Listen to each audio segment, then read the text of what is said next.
1, 2, 3, testando o som. Já vamos ir mais prontinho, amor. Isso, 1, 2, 3.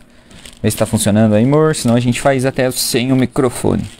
1, 2, 3. Acho que sim, né? Porra, tá até bom, hein? Falta pilha só nesse negócio, hein? Tem que comprar mais pilha. Não se preocupe, que vai durar só 2 horas e meia hoje. Mentira. Olha, ó. Quem é o pai da mentira? Problemático, já começou mal, Mas como que eu sei disso? Como que eu sei disso? Neném. O Assarinha hoje tá querendo pegar o celular, pessoal. Vamos começar então? Ou dou aquela esperadinha? Hoje não coloquei nenhuma musiquinha, né? Tchan, tchan, tchan. Tinha colocado uma só no esqueminha do Insta. Quer dizer, apareceu no Facebook também, provavelmente. Ó, o Flash vai vir fazer live aqui, vocês não podem ver, mas tá deitado no meu braço. Pessoal, então hoje nós começamos realmente a primeira aula. A princípio é a nossa segunda aula. Tô vendo, neném. Aham, é o pai ali que tá aparecendo, né? Dê lá pra mamãe agora, então. E aí, hoje nós vamos dar mais uma continuidade com a aula anterior, mas ela vai ser um pouquinho mais precisa, dentro de alguns assuntos que nós precisamos conversar. Se você quiser participar, se você quiser assistir, se você quiser discordar, bom, é a nossa vida aí das lives que nós temos feito há alguns anos, né? Então, seguinte, nessa aula 2, que praticamente é a aula 1 de 10, porque basicamente aquela outra serve como introdução e depois vocês podem acompanhar ela no YouTube, depois a gente vai postar também, enfim. Ela já chega com uma acusação para nós, que foi uma acusação obviamente feita por mim, e que talvez a gente acabe conversando melhor através dessa frase. E essa frase é: toda pregação pode ser apologética, mas mesmo assim não conversar com apologética. Faz sentido? Sim? Não? Provavelmente o gurizado já disse, não faz sentido não. Mas necessariamente a gente falou bastante na Bíblia Live passado que a apologética ela seria uma defesa verbal. Para essa defesa existir, eu parto do pressuposto que talvez tenha um ataque. E se você, por exemplo, é um pai preocupado, se você é uma mãe preocupada, enfim, ou se você é um filho preocupado também com seus pais, a apologética ela é necessária. Só que ela causa um desconforto no mundo. Se eu falar que Jesus é o caminho, a verdade e a vida, e postar aquelas frases de Gandhi, não sei quem, dizendo que ele não sabe quem é o caminho, ele não sabe não sei o que, enfim, vai causar um desconforto nas pessoas que seguem aquela, seja filosofia de vida ou talvez religião, a dizer algo contrário ao que elas pensam. Então, dentro desses próximos vídeos que nós teremos, muito provavelmente vai causar desconforto em muita gente. Ainda mais que nós estaremos falando sobre literaturas. Por exemplo, aqui eu tô com um livro que ele é do Antônio Carlos Costa, que é um teólogo em si e tal. Ele faz uma parte social muito bonita. Ele, se eu não me engano, é presidente do Rio da Paz, não tenho certeza, qualquer coisa vocês podem me desmentir aí, enfim. E eles fazem vários protestos num sentido de defender a população. Tem uma frase que eu conheço que ela é relativamente, é um parágrafo, mas eu gosto de lembrar principalmente essa parte, que também nós temos que cuidar com essa nossa vontade realmente de transformar a igreja em algo que talvez ela não seja, que seria um ativismo social, de, por exemplo, ajudar a qualquer custo. E isso parece estranho porque isso vai vamos dizer assim, um pouco é um pouco antagônico ao que Jesus pregou. Obviamente nós vamos ajudar, obviamente nós vamos reunir dinheiro, nós vamos ajudar no psicológico, enfim, as pessoas que nos procurarem em si. Mas nós temos que ter atenção que a igreja é extremista para um lado, ela vira, por exemplo, ativista social. Ela para de se preocupar com outras partes, isso é perigoso, e acaba dando atenção somente a uma coisa. Então, por exemplo, você se considera cristão e faz parte da igreja em si e realmente só se preocupa com essa parte. Isso pode ser perigoso dentro da sua vida cristã ou da vida em comunidade em si. Porque se nós formos para extremos, isso é perigosíssimo. Porque talvez nós vamos esquecer de outras coisas. Como, por exemplo, a parte... não digo fundamentalismo, mas eu digo de confissão de fé. Obviamente a gente tem que saber no que a gente acredita. Senão, lá na live passada que a gente falou, nas palavras de Pedro lá, como é que a gente vai defender a nossa razão, a razão da nossa fé, se nós não sabemos o que nós acreditamos? Obviamente, igual sempre nós falamos, não vai acontecer de num dia eu acredito, num dia eu aceitei Jesus, e no outro dia todo o conhecimento bíblico é colocado na minha cabeça. Não, obviamente não acontece assim. Mas o que teoricamente nós conseguimos fazer é seguir um pouquinho, se a gente no começo da fé, seguir um pouquinho do que Jesus disse, ou do que os apóstolos disseram, né? A gente tem acesso à Bíblia hoje em dia na palma da mão, nós muito provavelmente vamos começar a... caminhar mais uma milha, por mais que tenha um contexto, né? Tem um contexto da Pax Romana, enfim, a gente não vai entrar nisso agora, mas da outra face. É difícil? É difícil. Estamos tentando até hoje, né, amor? Tá meio complicado aí o negócio. Porque quando a gente fala em seguir Jesus, a gente também decide crer de uma maneira prática, não somente do falar, eu creio em Jesus, eu creio que a gente tem que amar o próximo, mas amar o próximo que é a dificuldade. O problema não é você falar a gente fala, sossegadamente, mas eu coloco ente, você viu, notou que eu coloco ente até em palavra que não tem, mas enfim, temos que ter uma visão mais crítica sobre nós mesmos. E isso eu acho que é uma das principais coisas que acontece na nossa conversão. A gente começa a olhar para as atitudes que a gente tem hoje, por exemplo, nós já conversamos isso no Baby Live em vários, necessariamente, ou em 2 pelo menos específicos, sobre bebida, né?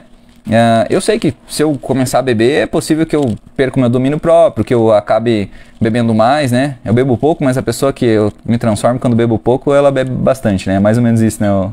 Até um ditado de brincadeira da galera.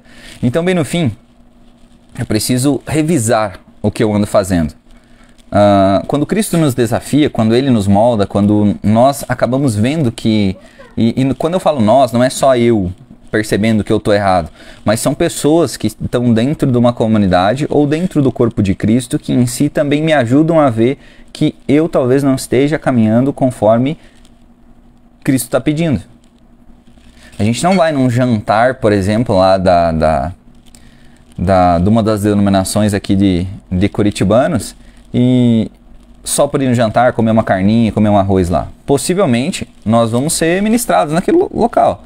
E cabe a nós, inclusive, dar uma olhada crítica para o que está sendo falado, para o que está sendo organizado, e realmente ver se aquilo é verdade. Assim como a gente vê no episódio de Atos, que as pessoas lá de Bereia acabavam olhando, escutando, obviamente, o que Paulo dizia, e colocavam tudo aquilo à prova pela Escritura. Então, se ele estava falando, tinha que ter um sentido, obviamente, que conduzisse ao que eles já estavam acostumados a ouvir, né? Hoje nós temos uma desvantagem tremenda, porque o pessoal de hoje em dia, vamos dizer assim, nós não temos o conhecimento sobre o Velho Testamento como as pessoas tinham lá naquela época, porque principalmente influenciados pela nossa cultura.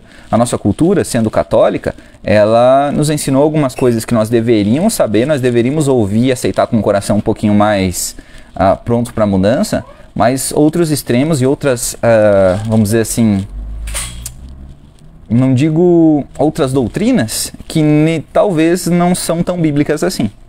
Então é isso também que a gente vai conversar no futuro. Hoje não, mas eu tô aqui com a minha versão... Ixi, tá ali em cima.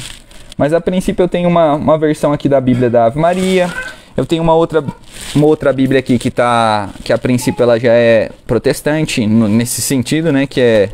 Vou colocar as marcas aqui, depois vocês me mandam o valor de patrocínio, tá?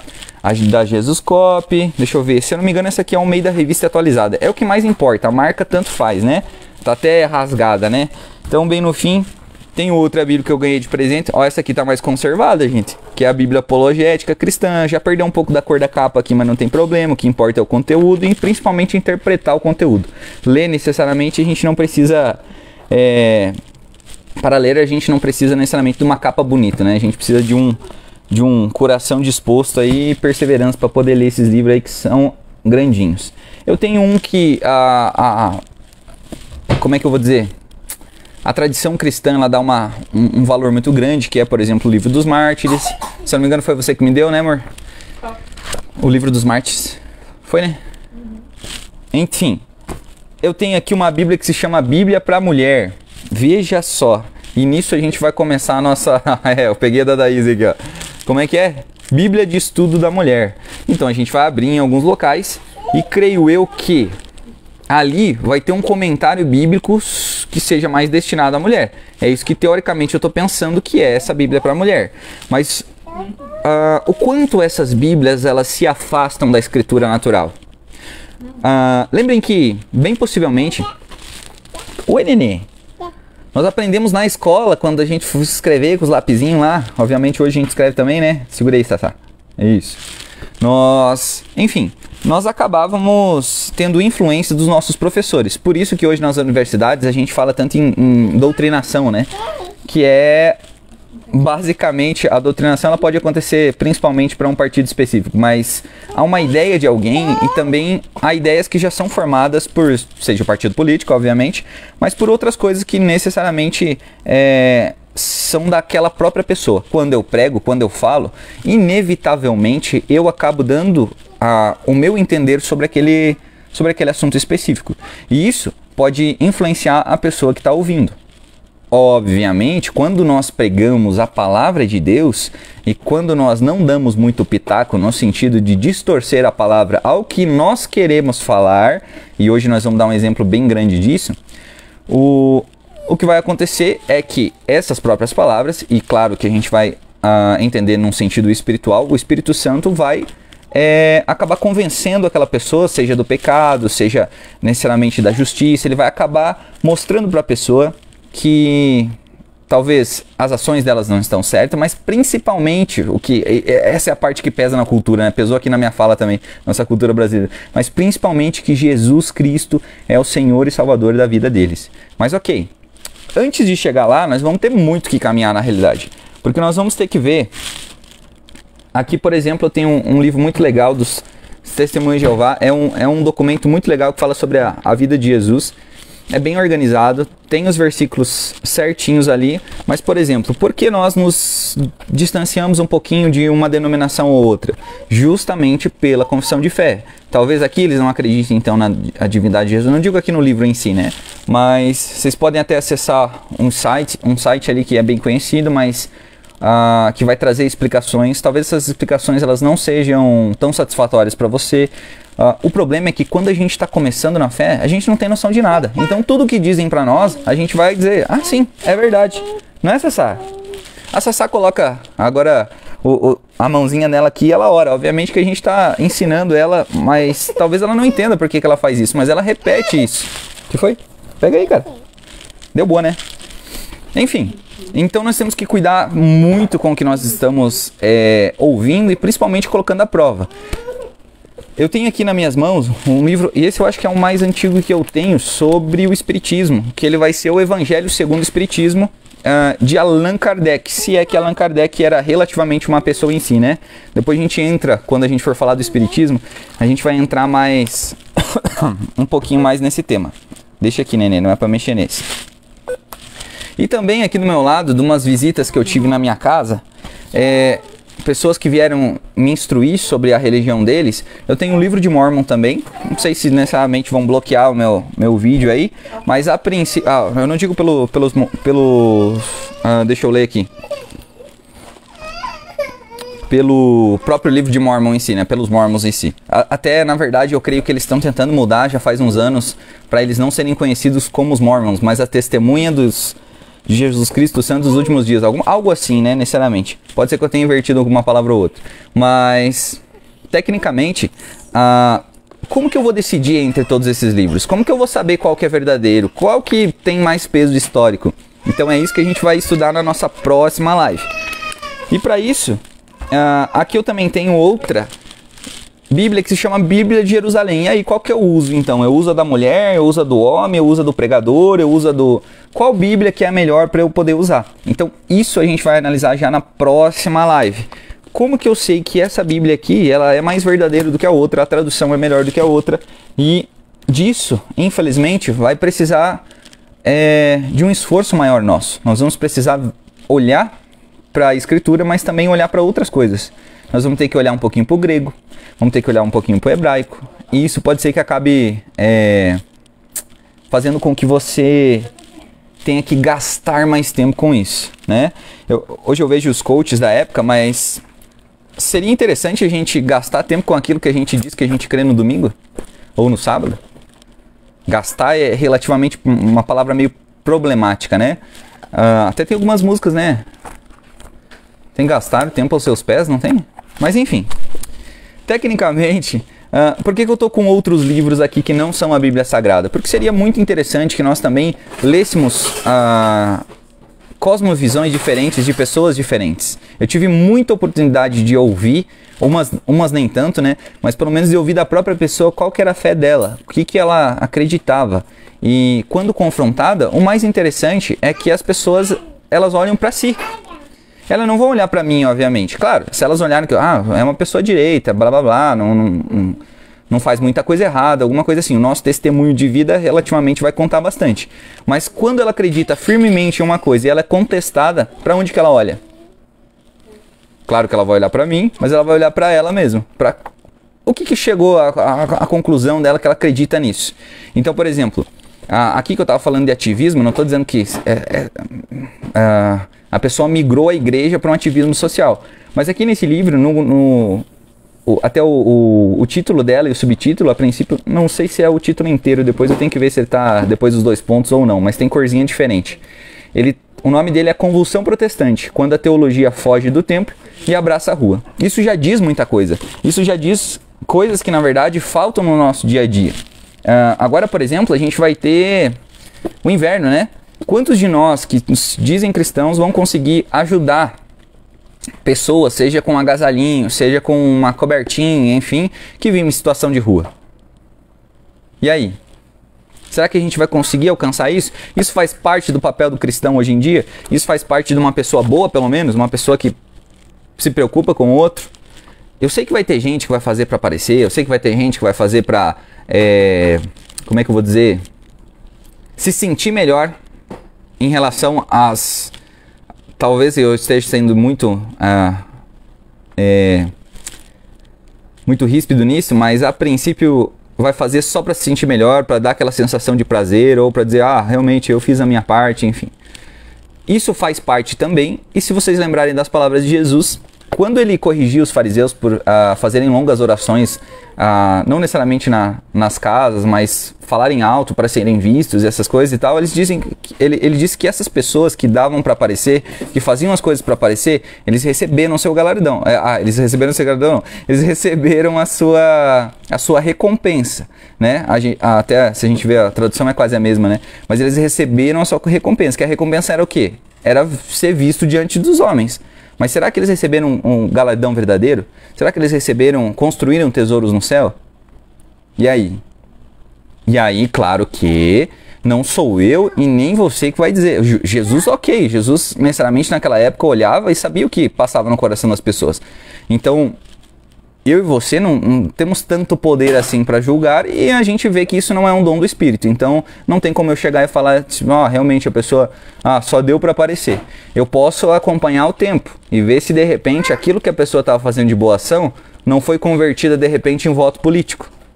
Não que a gente tenha um exemplo aqui, né, em Curitibanos, mas não captou, né? Então tá bom. Vamos nessa. Aqui eu tenho outro livro, por exemplo, que ele é Deus no Banco dos Réus, de C.S. Lewis. É assim que fala? Ou C.S. Lewis. Bom, enfim.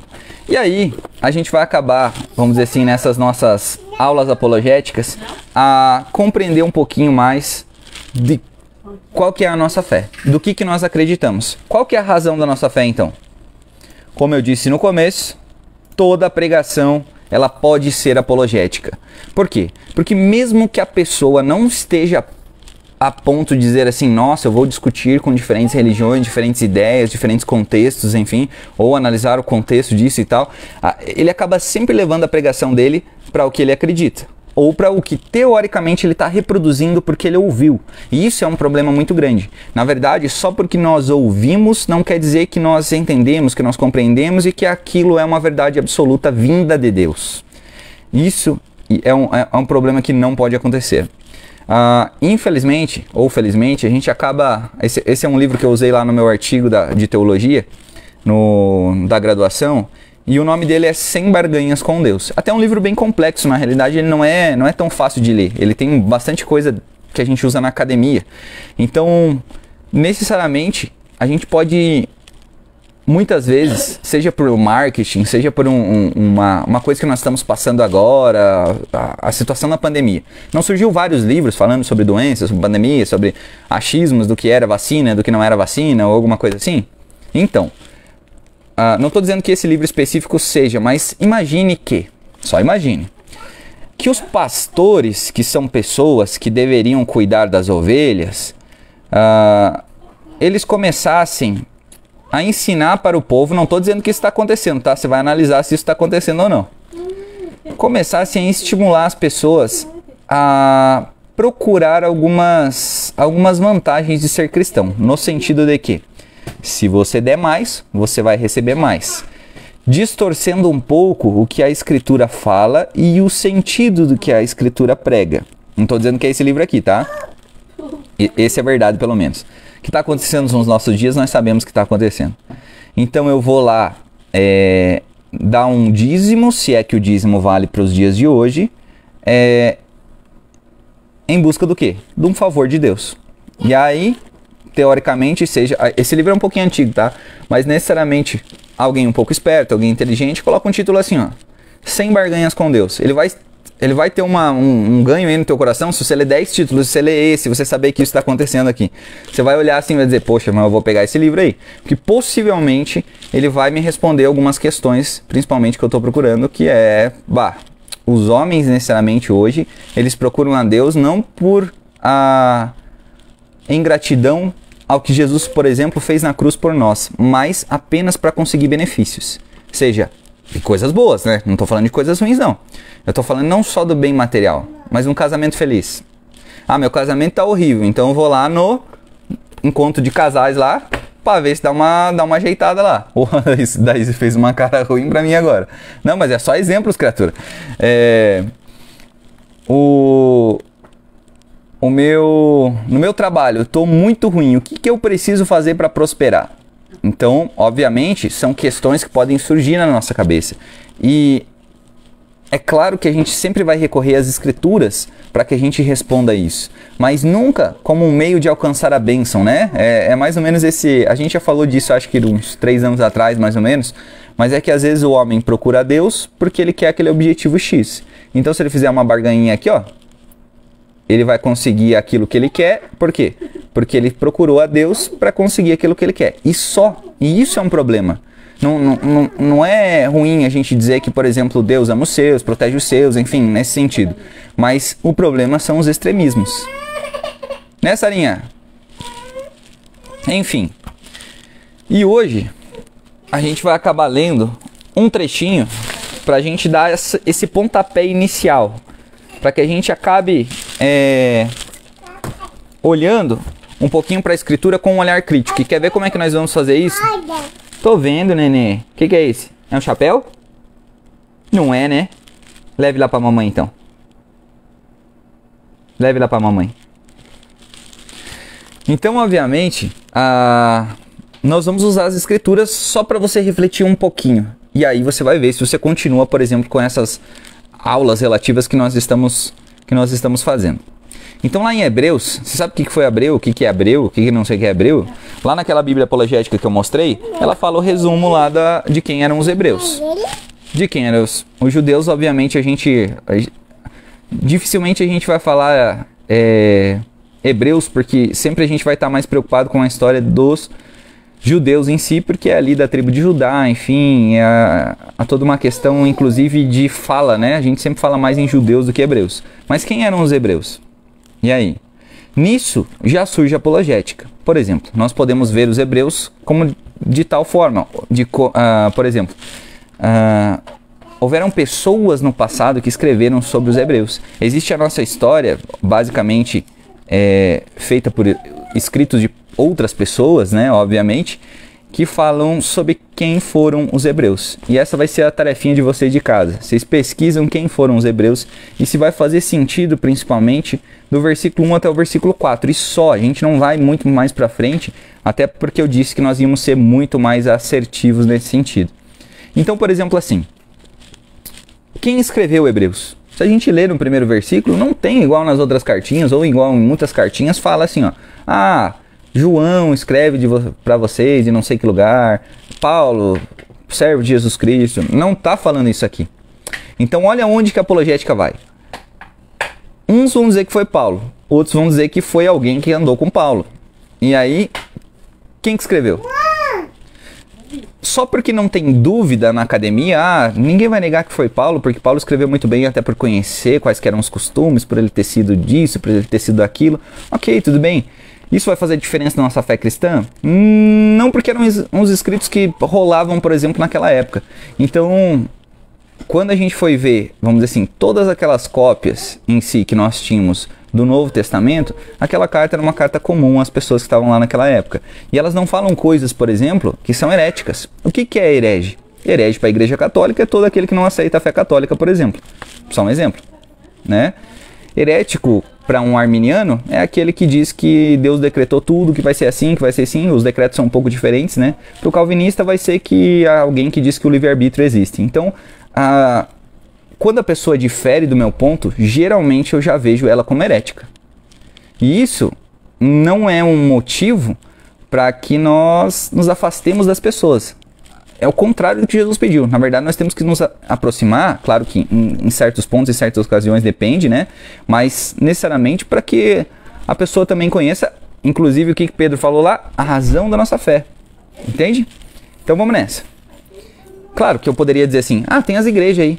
Vai nas igrejas, visita os cultos aí, vai na missa, vai não sei aonde, e aí você acredita no que você quiser. Até, eu acho que há uns 4 anos atrás, teve um padre que ele falou que fora da igreja católica não haveria salvação, sabe? E na verdade é bem isso que acontece na fé católica, só que, inclusive, alguns elementos, eles são imprescindíveis para que você seja salvo, por exemplo, igual a ceia. E existem outros sacramentos também. Mas quando a gente for falar da Igreja Católica, eu vou lá. Mas nós temos que ter uma atenção, principalmente, para o que está sendo falado para nós. Para que a gente não tome tudo aquilo como verdade e não pesquise. Principalmente nas Escrituras. É? Pai vai ler então, ó. Vai ler, sim. Ó. Você quer ler também? Havendo Deus, outrora, falado muitas vezes e de muitas maneiras aos pais, pelos profetas, nesses últimos dias nos falou pelo Filho, a quem constituiu o herdeiro de todas as coisas, pelo qual também fez o universo. Pronto. Só com esses 2 versículos de introdução da carta dos Hebreus, a gente poderia falar aqui mais meia hora. Por quê? Porque eu tenho que saber quem que é Deus, primeiramente. Quem é Deus? Claro, a gente está no contexto dizendo que nós vamos pregar sobre a Bíblia Sagrada. Opa! Então eu teria que saber, primeiramente, quem é Deus. Sarinha? Quem brigou com você? Mamãe? Tá bom. Então eu tenho que entender quem é Deus. Se eu não entender quem é Deus, já moeu a metade da nossa conversa. Quem é Deus? E aí? Quem é Deus pra você? Deus é um ser superior, Zeus é Deus, enfim, eu vou falar de mitologias, eu vou falar de outros deuses, eu vou falar, enfim. Mas o Deus bíblico, já que a gente está usando a palavra, quem é ele? Não, Deus é um ser meio impiedoso, que não dá chance para ninguém. Você tá de brincadeira, né? Mas enfim, aí Jesus é o bonzinho, né? Dá aquela impressão, né, velha, que lá no Velho Testamento Deus é mau e aqui no Novo Testamento Deus é bom. Se bem que talvez nem haja essa divisão de Velho com Novo Testamento. A gente que denominou assim.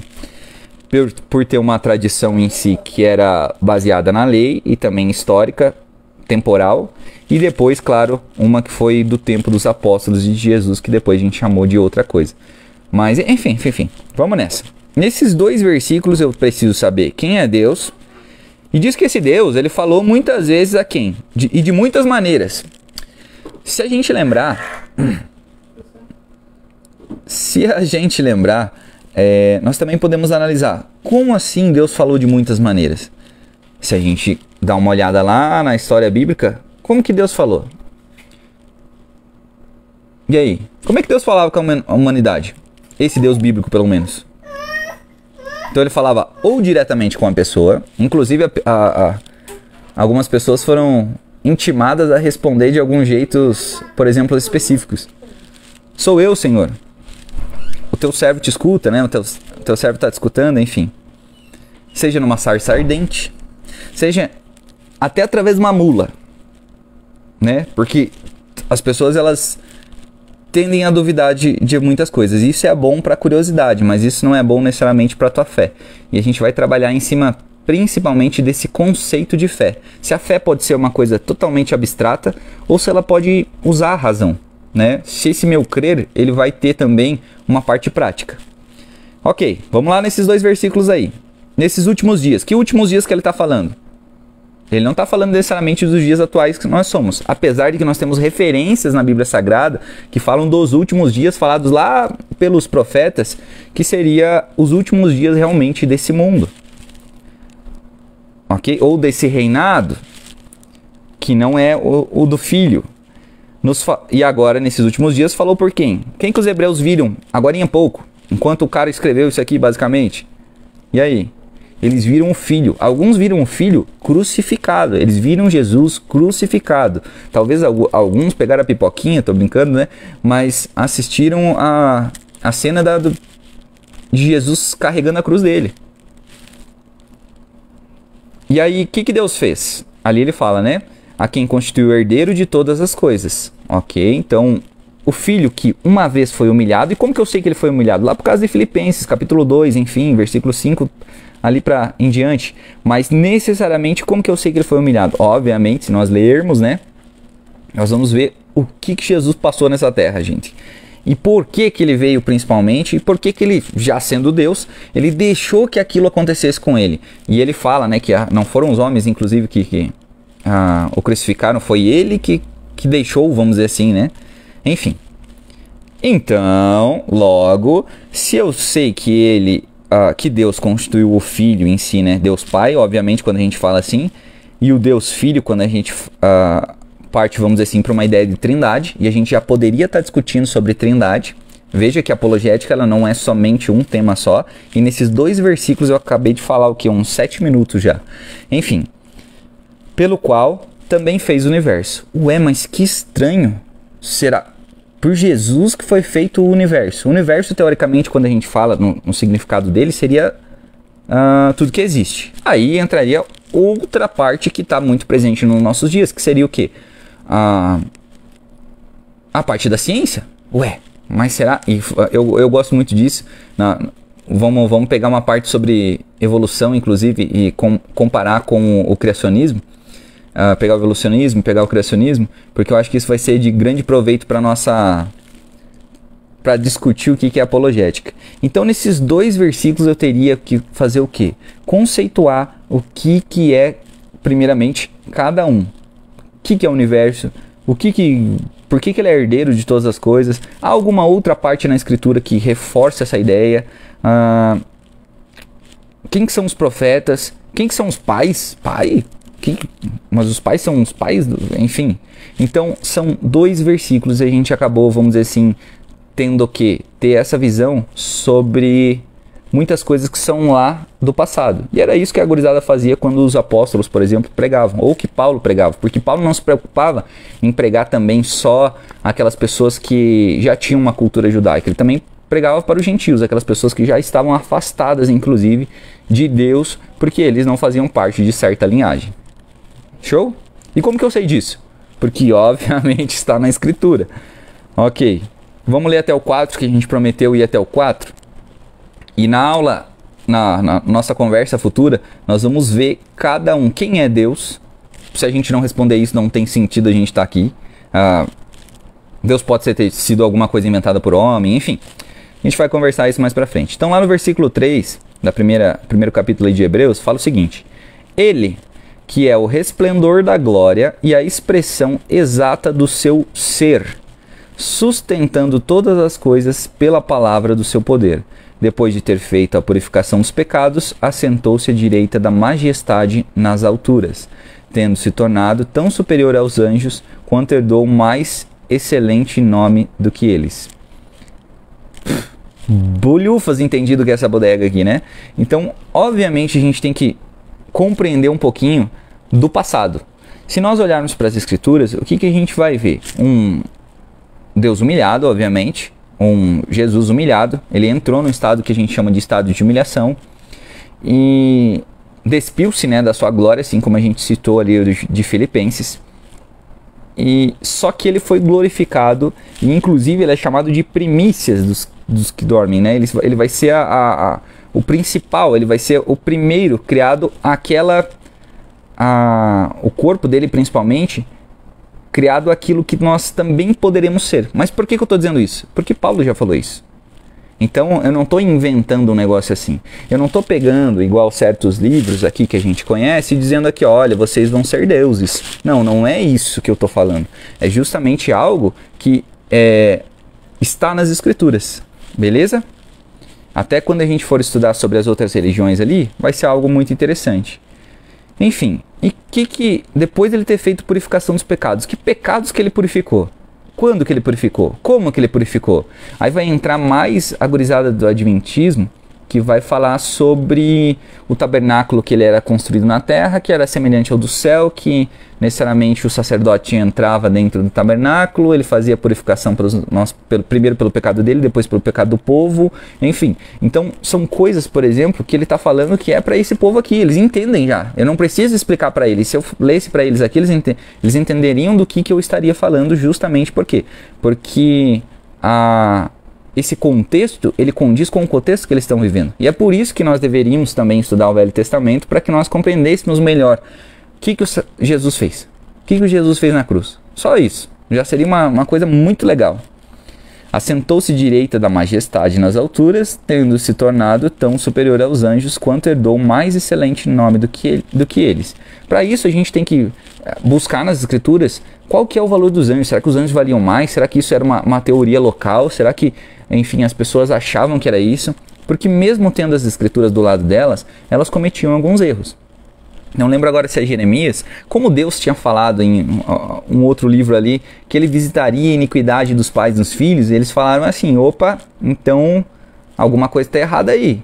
Ou, por exemplo, nossa, que Deus meio maligno aí, enfim. E aí existe um ditado, inclusive, que é citado, que era um ditado literalmente, não era algo que era parte da escritura, que eles falavam assim, os pais cometem o erro, os pais cometem os pecados, comem uva verde, na verdade, que seria a tradução correta ali, e o dente dos filhos que ficam sujos, que ficam... É isso mesmo? Enfim. Então vocês notaram que nesses 4 versículos nós acabamos, vamos dizer, tendo que conversar sobre várias outras coisas? E aí é por isso que a pregação de 10 minutos que tem na igreja de vocês, ou no culto de vocês, ou na denominação de vocês, ou na nossa, enfim, ele não funciona. Porque ele deveria explicar para as pessoas, principalmente na nossa cultura, coisas que são muito... mas eu dou tarefinha, né? Eu deixo eles estudar em casa. A gente programa um tempo aqui que é justamente só para o estudo bíblico, mas ninguém vem porque estudo bíblico é mais chato, a pessoa não gosta, a pessoa gosta de música, a pessoa gosta lá de rodar dentro do espaço lá, enfim, ela nem sabe se isso é bíblico ou não, ou alguma coisa nesse sentido. Para ela tá valendo, que é ali que ela se solta, porque ela tem estresse no trabalho, enfim. Então, é disso também que a apologética vai falar. Show? Se vocês tiverem alguma pergunta, façam. Eu lendo esses 4 versículos aí, já tenho muito trabalho já no nosso próximo encontro para que vocês entendam, primeiramente, quem é Deus e o que aconteceu naquele contexto ali. Show de bola, vocês podem estar opinando, podem estar falando que o Dudu está falando muita besteira, eu não tenho problema com isso. Podem dizer que eu tenho uma barba suja, igual já foi falado, não tenho problema com isso. Se precisar que eu vá pregar lá no teu local, lá na tua denominação, e eu precisar fazer a barba, eu faço, não tem problema nenhum. E necessariamente escutem realmente qual é a voz de Deus. Será que é o Dudu falando? Ou será que eu posso conversar, eu posso aprender, eu posso ir atrás, eu também... Tem pessoas que me ajudam à nossa volta, enfim. E eu consigo aprender quem realmente é esse Deus de verdade. Show? Lembrei de uma frase de um homem aí que vive citando de boca para fora, mas que aparentemente, por alguns contextos, talvez ele seja forçado a tomar algumas atitudes problemáticas, e inclusive algumas delas não são cristãs. Conhecereis a verdade, e a verdade vos libertará. Um valeu e até a próxima live. Nisso, então, a gente vai aprender justamente os significados desses 4 primeiros versículos e vamos avançar um pouquinho no que é apologética, se nós realmente podemos defender a nossa fé e se nós devemos. Valeu!